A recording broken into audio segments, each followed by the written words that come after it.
Hi guys, welcome back. This is episode 21 and we're not quite at the end of season 1, but we're very close. September is going to be the turnover into what I'm going to start calling season 2.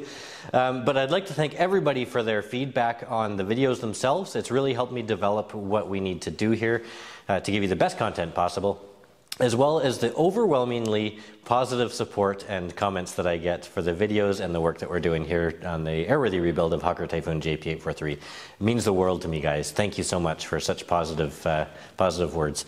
Episode 21 is what I'm going to call a 2-chapter bit on the Rolls-Royce Merlin. This is chapter 1, and it's going to go from the time we found the engine until just the other day when Rob and I mounted it on the trailer, which I'm sitting on right here. Chapter 2 will go from all the systems fitting and right through to operation of the engine itself. So sit back. I hope you enjoy the details. There's a lot of unseen footage and information in this one. Thanks, guys.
So far the engine looks pretty good.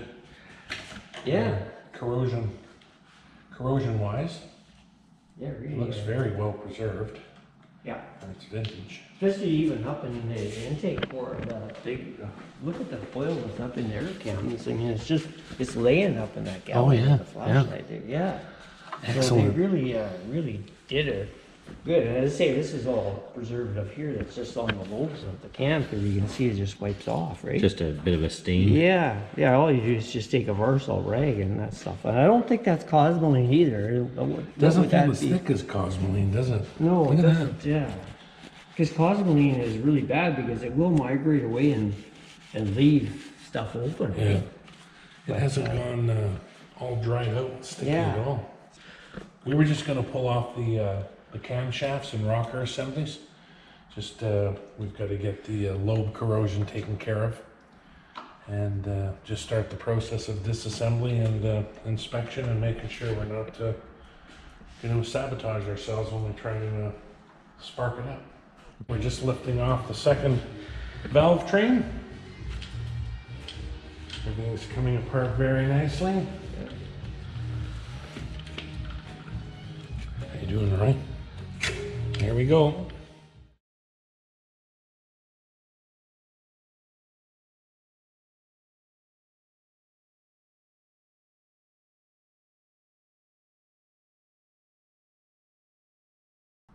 I don't think I'm taking any weight on it, but That's out. just trying You to. got her. Trying to. Look at that. Look at that! Look at all the extra hardware in there. Nice. Yeah, both right there. They live right there. There you go. Makes sense. Well, that all looks good. Just a little bit of Oh yeah, no, this caked on oil. bearing feels really good. Oh, Gears all the look gears good. there, yeah. Yeah, sun nice coating of oil. They sure do. That's the southern cluster, yeah.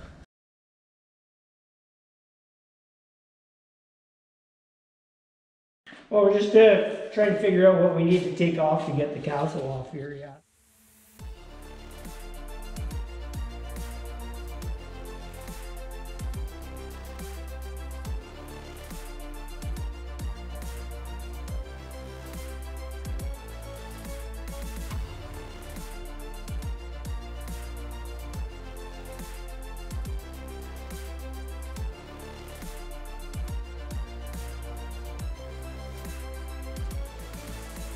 We pulled all the studs out of the front reduction unit. Very carefully soaked it down with some penetrating oil to get into the overlap joints to make sure we didn't have any corrosion binding it on. A little bit of heat on the dowels at the bottom of the nose case, and just slowly worked it off using wedges, and it came off nice and square. Oh, perfect.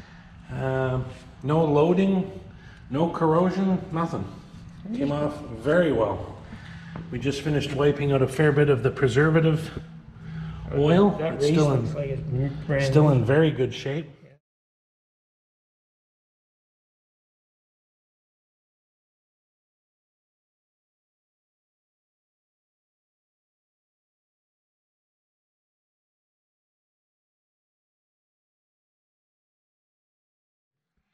So it's spinning back. But there's a big part number right there, Ian. I don't know whether you can see that or not.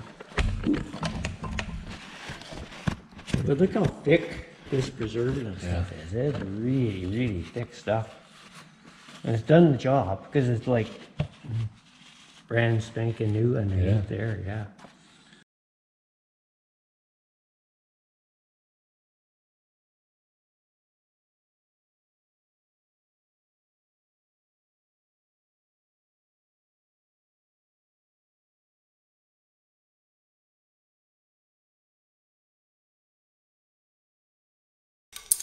All down now.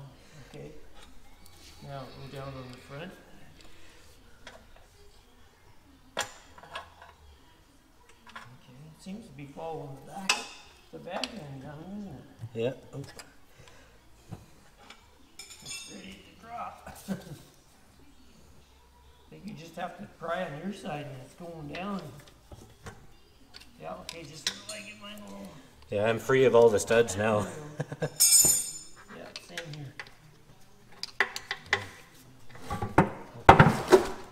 Ta-da! Filled with black goo.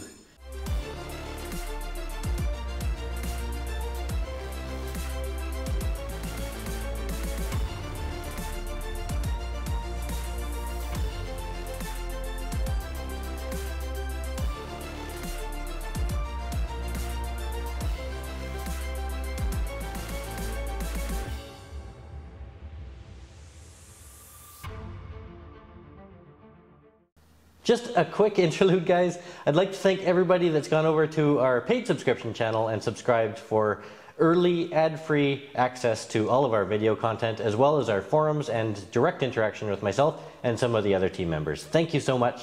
And as part of that, I'd like to let you know that we've got stock on our t-shirts.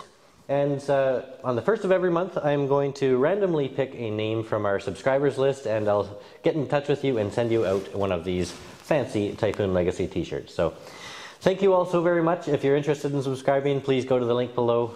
It really means a lot and it makes a huge difference to the project. So take care, guys. Here's the rest of the video.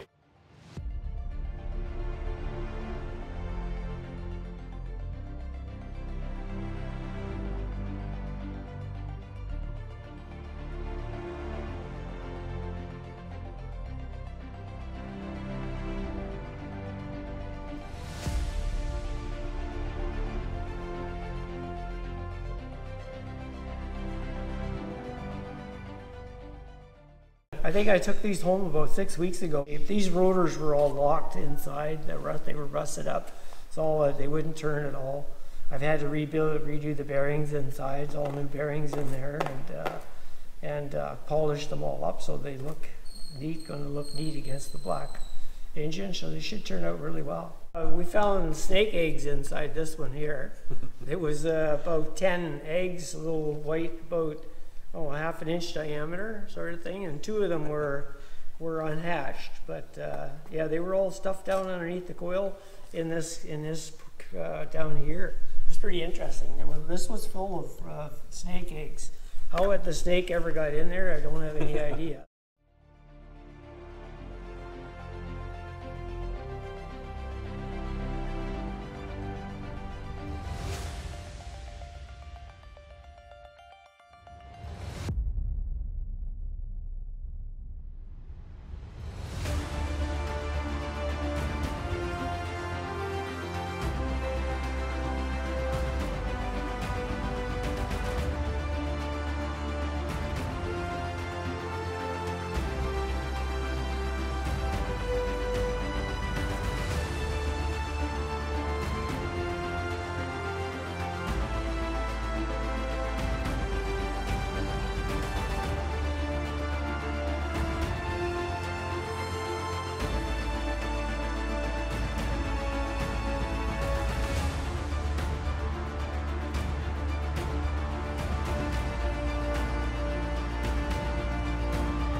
We're going to flush out the Merlin here.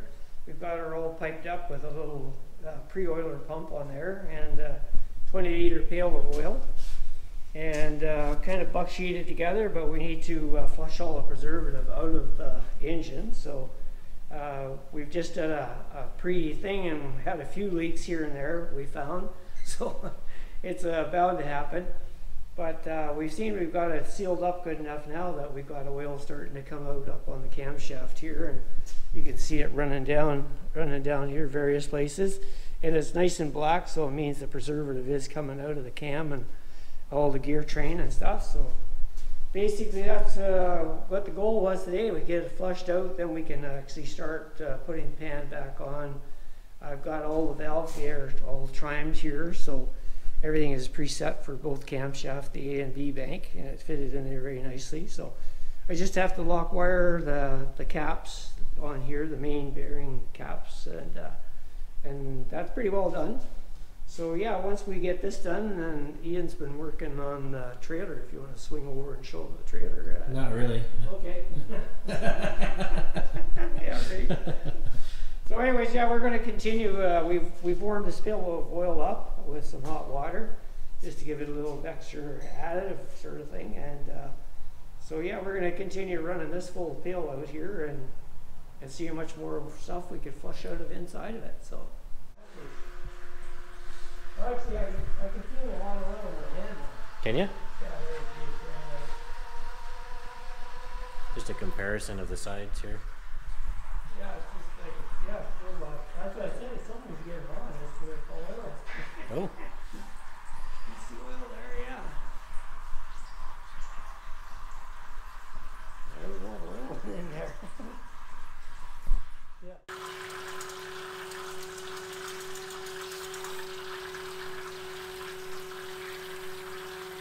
It's turning really nicely even now, right? Yes. Yeah, perfect. Here's the black coming down out of here, right here. Coming out of the crankshaft, crank bearings, and the power rod bearings, and everything. Beauty. Definitely achieving the goal here. Beauty, yeah, yeah. Great.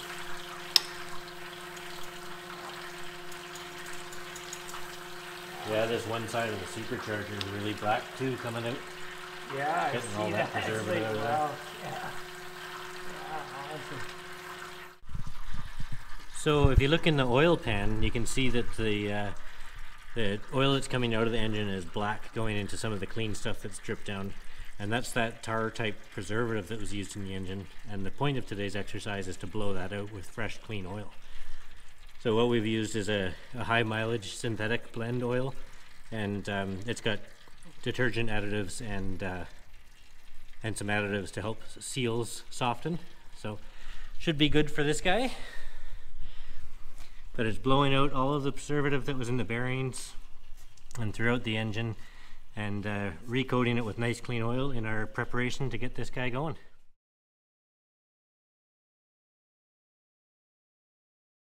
You're gonna hold the switch and go like this while I hold it? Oh yeah, no, yeah. You electrocute me, Rob.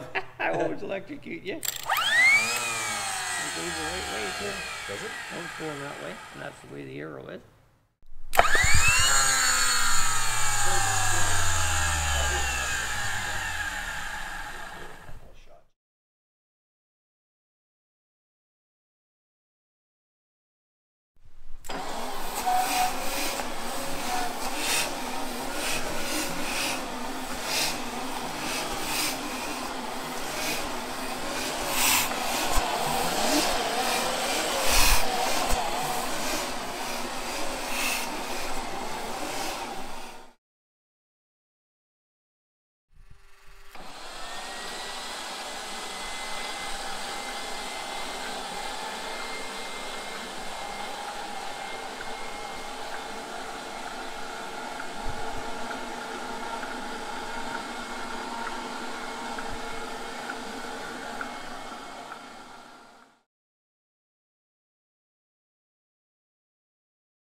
You guys might have seen my little valve cover modification I did when Rob was away. And if you didn't see my social media post about this topic, you might be scratching your heads. It's a temporary measure. It's speed tape and a little bit of paint pen. But it was quite easy to turn the Rolls-Royce into the Rob Roy. I also refer to this as Rob's Merlin. The reason for that is because this engine would be sitting covered in dust in the corner, untouched, without the massive efforts of Rob. And not only that, but the engine wouldn't be here, and the outcome that we're hoping to get when it is complete wouldn't happen without Rob. So this is a very small tribute to the man that has made all of this possible and is significantly advancing the airworthy rebuild of Hawker Typhoon JP843. Thank you all very much for watching. I hope you enjoyed today's episode. Until next time, guys, take care. Cheers.